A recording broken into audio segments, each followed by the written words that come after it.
সব সময় আমাদের জেনারেশনের টার্গেট হলো ট্রমা। আমার ছোটবেলায় এই ঘটনা হয়েছে, আমি মরে গেছি, আমার ছোটবেলায় আমি শপথ পারি না, আমি পাবলিক স্পিকিং করতে পারি না। কেন এই ঘটনাটা হয় নাই?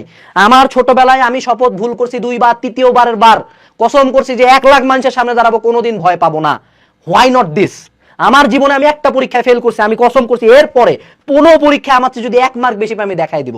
আমার জীবনে আমাকে মানুষজন অভাবের জন্য অপমান করছে, আমি কসম করছি যে ওর বাড়ির সামনে আমি গাড়ি নিয়ে যা দেখা দিব, আমি দেখাবো আমার কত টাকা ইনকাম করা সম্ভব। আমাকে আমার চেহারা নিয়ে খোটা দিছে, আমি একদিন উপরে যায় দেখাবো যে চেহারা লাগে না। Why not this?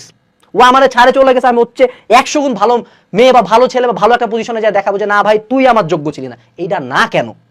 কেন ব্রেকআপ থেকে আলটিমেটলি অলওয়েজ ডিপ্রেশন আসে? হ্যাঁ, ডিপ্রেশন আসতেই পারে, বাট সেই জিনিসটা কেন আমাদের মধ্যে ফুয়েল হয় না? আজকে থেকে একটা জিনিস মনে রাখবা ভাই, জীবনে যদি আগাইতে চাও, যে কোনো প্রবলেম, যে কোনো ইনসাল্ট, যে কোনো অপমান, যে কোনো ইনসিডেন্ট তোমার জীবনে যাতে ফুয়েল হয় ভাই, এটা একটা যাতে আগুন হয়। এই ফুয়েলটা, এই যে অপমানের কষ্ট বা পাস্ট খারাপ লাগার কষ্ট, যে একজন জীবনে যারা বড় বড় পর্যায়ে গেছে ওনাদের শুনবা যে পাস্ট লাইফটা খুব কষ্টের, মানুষজন স্ট্রাগল করে উপরে যায়। তোমাকে আল্লাহ স্ট্রাগল দিচ্ছে ম্যান, তোমাকে আল্লাহ অপমান দিচ্ছে। কেন দিচ্ছে? তিনি চায় তুমি উপরে যাও। তুমি কি করতেছো? অপমানে নিয়ে যাচ্ছ, ট্রমাতে। এমন কেন? তোমারে আল্লাহ চাচ্ছে যে বাবা তোরে কষ্ট দিচ্ছে, তুই কষ্ট থেকে তুই আগুনের মধ্যে পূর্বী, লোহার মারে মারে শক্ত হবি, তুই হবি শক্ত, তোর জীবনে কেউ ফালাইতে পারবে না, তুই হবি মানে পুরা বট গাছের মতো যে না কাটা পর্যন্ত পড়বো না, এরকম শক্ত।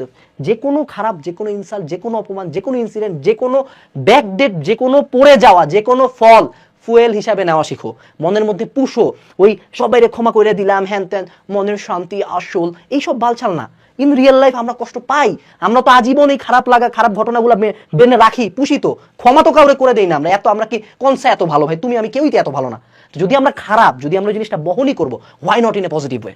Why not in a positive হয়েছে না? ঠিক আছে, নাম্বার কম পাইছি, তুই আমার কাটাই কইছিলি নট নেবে পায় না, বুয়েটে চান্স পাই, তোরে ফোন দিছে, মামা কি অবস্থা, কোথায় চান্স হলো, কোথাও তো চান্স হয় নাই তোর। এরকম না কেন? ফুয়েল হিসেবে নাও। প্রতিশোধ পরায়ণ হওয়াটা দুনিয়াতে খুব খারাপ বলে সবাই, আসল দুনিয়ায় কি প্রতিশোধ পরায়ণ ছাড়া কি টিকা যায়? যারা উপরে গেছে, যারা লাইফে বড় জায়গায় গেছে, এরা প্রতিশোধ পরায়ণ এমন না যে তুমি তারা থাপো দিছে তোমার থাপো দিছে, এমন না।